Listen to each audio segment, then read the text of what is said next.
11월 28일 한국은행의 기준금리 전격 인하 발표가 있었습니다. 금리 인하를 단행하면 추가적인 강달러가 야기될 수도 있는데, 외국인 자금 유출 우려도 분명히 있을 수 있는데, 부동산도 봐야 되고 가계부채도 봐야 되고 환율도 봐야 됩니다. 금리를 동결해도 안 좋은 것이고 인하해도 안 좋은 것인데 덜 안 좋은 것을 고르는 과정이다. 한국은행의 가장 큰 고민은 입니다.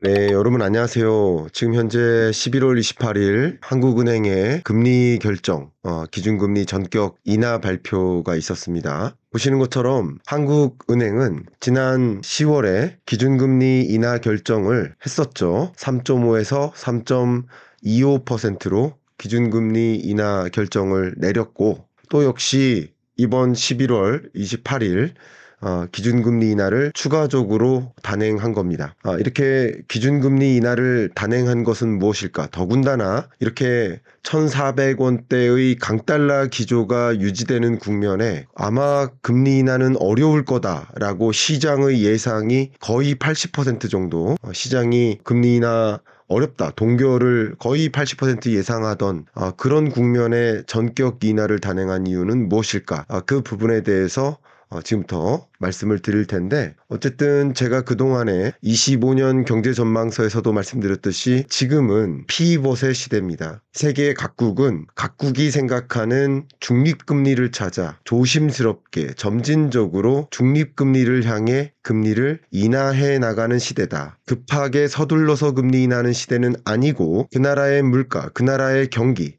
또 환율, 외부적인 상황, 이런 것들을 고려해 가면서 돌다리를 두들겨 가면서 적정한 금리를 찾아 금리를 인하해 나가는 그런 시대인 것이다. 그렇기 때문에 금리 동결일 것인지 인하할 것인지 감을 잡기가 참 어려운 시대인 것이다. 그렇게 먼저 말씀을 드려볼게요. 그러면 이번에 금리 결정은 환율이라는 걸림돌, 강달러라는 그 걸림돌 속에서 금리 인하를 단행하면 추가적인 강달러가 야기될 수도 있는데, 그것으로 인해 야기되는 외국인 자금 유출 우려도 분명히 있을 수 있는데, 그럼에도 불구하고 이런 금리 인하를 전격 단행한 이유는 무엇일까? 그만큼 내수 부진이 심각한 것이죠. 그만큼 내수 부진이 심각하다고 인식한 것이라고 볼 수 있겠죠. 그 밖에 다른 요소는 무엇일까? 하나하나 판단해 보도록 하겠습니다. 먼저 한국은행의 첫 번째 목적은 무엇입니까? 한국은행의 설립 목적은 무엇입니까? 한국은행법 1조 1항, 바로 물가 안정입니다. 한국은행은 1조 1항에 명시된 물가 안정 목표를 이루기 위해 존재하는 기구입니다. 근데 물가 안정을 유도하기 위해서 높은 금리 3.5%까지 금리를 인상해 왔던 겁니다. 그런데 현재 우리나라 물가 상승률은 보시는 것처럼 1.6%, 1.3%까지 내려왔습니다. 물가 상승률이 이렇게 내려온 부분, 사실은 다른 걸 차치하고 물가 상승률이 이 정도 내려온 부분만 놓고 본다면 한국은행은 통화정책 관점에서 실기한 것 아니냐라는 평가를 받을 수 있는 부분이에요. 특히 중요한 것, 이 근원 물가 상승률을 보면 굉장히 추세적인 움직임을 가져가고 있거든요. 이게 1.8%예요. 그러면 물가 상승률이 근원 물가가 1.8%인데 기준금리가 만약에 3.25%다.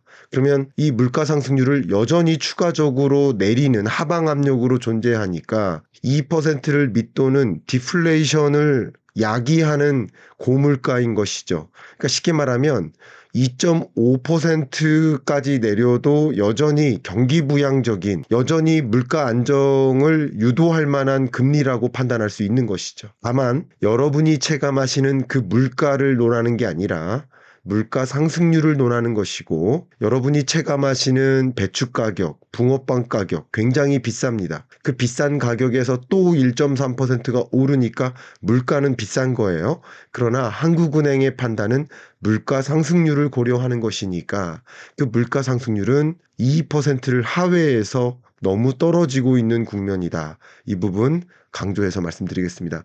특히 강달러 기조 속에서 수입 물가가 반등하는 거 아니냐, 이런 우려도 하고 있지만 사실 수입 물가 상승률도 많이 떨어진 상태입니다. 마이너스 물가 상승률을 기록하고 있습니다. 그래서 강달러 기조가 12월 혹은 1월까지 유지된다 하더라도 수입 물가의 반등 때문에 우리나라의 2차 인플레가 다시 야기된다라는 걱정보다는 다른 문제가 더 심각할 수 있겠다. 뭐가 더 심각한 문제인가? 지금의 통화정책 결정은 좋은 것을 고르는 결정이 아닙니다. 금리를 동결해도 안 좋은 것이고 인하해도 안 좋은 것인데 덜 안 좋은 것을 고르는 과정이다. 덜 안 좋은 선택이 무엇일까를 판단하는 결정인 것이니까 그만큼 진퇴양난의 결정인 것이다라고 강조를 하겠습니다. 참고로 제가 어제 수업도 있고 강의로 목을 굉장히 많이 써서 제가 좀 목이 나간 상태인데 불편하셔도 좀 양해를 구하도록 하겠습니다. 그러면 이렇게 물가 상승률이 2% 밑으로 떨어진 이유는 무엇일까? 이 중앙은행의 금리 결정, 금리를 인하할 수밖에 없었던 그 배경은 또 무엇일까? 그 두 번째 고려 요인은 바로 경기 안정입니다. 바로 내수 부진이에요. 내수 부진이 얼마나 심각할까? 기업 경기 보십시오. 100을 기준으로 합니다. 설비 투자 기업 경기 실사 지수가 100을 밑돈 지 한참 됐고요. 기업들이 투자를 안 해요. 기업들이 신규 투자를 함에 있어서 기준선이 기준선이 금리예요. 금리가 예를 들어서 기업의 대출 금리가 5%인데 5%로 대출받아서 신사업 진출해봐야 기대하는 수익률이 5%인데 그 사업할까요? 절대 못하죠. 바로 그런 상황이라고 볼 수 있겠습니다. 경기 안정 상황, 결국 높은 금리가 기업의 신규 투자를 저지하게 만든다. 그러면 신규 투자를 못하면 어떤 일이 벌어질까요? 취업자 증가세가 어떻게 돼요? 이렇게 줄어드는 거예요. 전체 취업자 증가세가 둔화되는 거예요. 전체적으로 취업자가 둔화되면 우리나라 전체 전반적인 총 소득이 어떻게 될까요? 감소하겠죠. 총 소득이 감소하면 어떻게 될까요? 평균 소득이 감소하면 소비 지출이 감소하겠죠. 가뜩이나 물가도 비싼데 소비 지출이 감소합니다.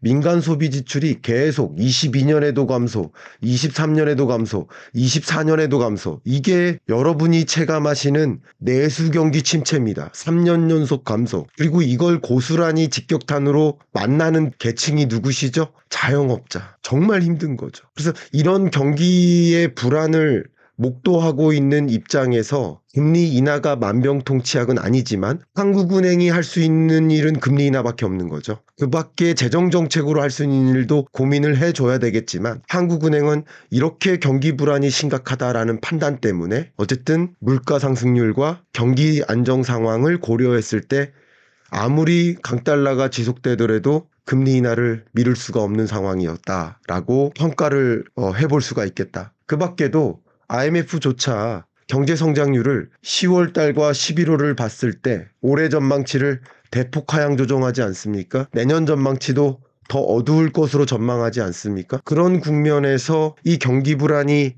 심각한데 금리를 높은 금리로 유지하면 될까 하는 한국은행도 역시 이 내수 경기 부진 그리고 그 내수 경기 부진 때문에 수요가 감소하니까 물가 상승률이 떨어지는 거죠. 그런 것들 때문에 결국은 기본적으로 현재로서는 금리 인하를 어쩔 수 없이 진퇴양난의 상황에서 내릴 수밖에 없었다. 이렇게 평가해 볼 수 있겠습니다. 그 밖에 세 번째 고려 요인은 뭘까요? 물가 안정, 경기 안정. 세 번째가 금융 안정입니다. 금융 안정은 조금 복잡합니다. 금융 안정 부분에서는 부동산도 봐야 되고 가계부채도 봐야 되고 세 번째 지금 화두가 되고 있는 환율도 봐야 됩니다. 그런데 첫 번째 부동산 시장은 어쨌든 금리 인하를 못하게 만든 요인이었어요. 금리 인하했다가 집값이 더 폭등하면 어떡하지? 하는 걱정 요인이었어요. 그런데 지난 9월부터 금융위원회에서 스트레스 DSR 2단계를 적용하면서 부동산 시장이 이 상승세가 어쨌든 둔화하게 만들었거든요. 금융 규제를 통해서. 그러니까 상승세가 둔화했기 때문에 금리 인하할 여지가 생긴 거죠. 만약에 지금 스트레스 DSR 2단계나 금융 규제마저 없었다면 상승세가 계속 꾸준히 나타나는 국면에서 금리 인하를 한다면 마치 지금 불났는데 기름 붓는 격이 되니까 금리 인하가 부담스러울 텐데 어쨌든 부동산 시장이 상승세가 둔화됐으니까 금리 인하할 여건이 조성된 것이다라고 평가해 볼 수 있지 않을까 의견을 드려봅니다. 그 다음 네 번째는 그 금융 안정 여부를 결정하는 가계부채죠. 부동산하고 같이 갑니다. 금융규제 덕분에 가계부채가 증가세가 둔화됩니다. 부동산 대출 증가세가 둔화돼. 거래량이 증가세가 둔화돼요. 그죠? 근데 안타까운 것은 증가세가 둔화됐기 때문에 금리 인하를 단행할 수 있는 거예요. 근데 또 한 가지는 이 금융규제가 1금융권을 중심으로 마련이 됐기 때문에 1금융권이 아닌 2금융권으로 풍선 효과가 발생돼요. 그 부분도 좀 우려스러운 거예요. 그래서 연체율이 2금융권 연체율이 늘어나요. 이건 또 다른 금융 불안인 거예요. 그래서 이런 문제를 또 막기 위해서는 사실은 여러분 누가 2금융권에 대출을 의존할 것이고 누가 2금융권에서 대출 상환이 미뤄질까요? 누가 연체할까요? 취약계층 아닐까요? 예, 취약계층이에요. 그러니까 아까 말씀드렸던 내수부진에 따른 자영업자 경기가 너무 어려우니까 계속 2금융권에 의존하고 2금융권에서 대출을 못 갚고 이런 악순환의 고리에 놓이니까 사실 그런 요인을 고려한다면 그런 금융 안정 여부를 고려한다면 금리 인하가 또 필요한 거죠. 그러니까 이런 여러 가지 진퇴양난의 상황 하에서 굉장히 고통스러운 금리 결정이었지 않을까라고 저는 생각을 해 봅니다. 자, 이렇게 금리 인하의 배경을 여러 가지 각도에서 제가 의견을 드리고 있는데 여기서 한 가지 더 고려 요인을 말씀드려 보면 이건 좀 조심스럽습니다만 우리나라의 금리 결정이 오늘이 마지막입니다. 올해가. 12월에는 금통위가 없어요. 통화정책 방향결정회의가. 근데 미국은 12월에 한 번 더 있어요. 물론 미국은 금리 동결할 수도 있습니다. 동결할 가능성도 있고 인하할 가능성도 있지만 그건 모르는 일이에요. 현재로서는. 그런데 우리나라는 없기 때문에 그러면 12월 그리고 내년으로 넘어가면 1월 16일까지 약 50일 동안 추가적인 내수 부진을 그냥 지켜만 볼 수 없는 입장이잖아요. 이게 기타 고려 요인이라는 거예요. 너무나 오랫동안 한 50일 동안을 경기 부양을 위한 금리 인하를 단행할 여지가 없기 때문에라도 금리 인하를 단행할 수밖에 없었다라는 또 한 가지 고려 요인이지 않았을까라고 한국은행 금통위 위원들의 판단을 제가 해석을 해본다면 그렇다는 거죠. 그러니까 우리가 금통위 위원이라고 입장을 바꿔놓고 생각을 해보자는 거죠. 그래서 이런 한 5가지 요인을 고려했을 때 금리 인하를 결정했을 것이다라고 저는 생각을 합니다. 그런데 계속 지금 논의가 많이 되고 있는 진퇴양난이라는 환경에 놓여 있는 한국은행 뭡니까? 바로 가장 큰 고민 환율이죠. 그 부분 말씀드리겠습니다. 한국은행의 가장 큰 고민은 환율입니다. 이 1,400원대에서 오르락내리락 하고 있는 이 환율. 특히 2024년 연내 보면 근래 들어 환율이 굉장히 높게 치솟았다는 것을 여러분 확인하실 수 있죠. 특히 11월 이후로 보면 대선 이후 강달러 현상이 야기됐다는 것을 여러분 보실 수 있죠. 그럼 이 환율 불안에 대해서 당연히 어떻게 우리는 해석할 수 있을까? 그러니까 이 환율 불안은 어쩌면 한국만의 이슈가 아니다. 미국의 달러 인덱스 자체가 올라간 것이고 세계적으로 나머지 통화가 약세화된 것이다. 그리고 또 하나의 측면은 강달러의 뉴노멀인 것이다.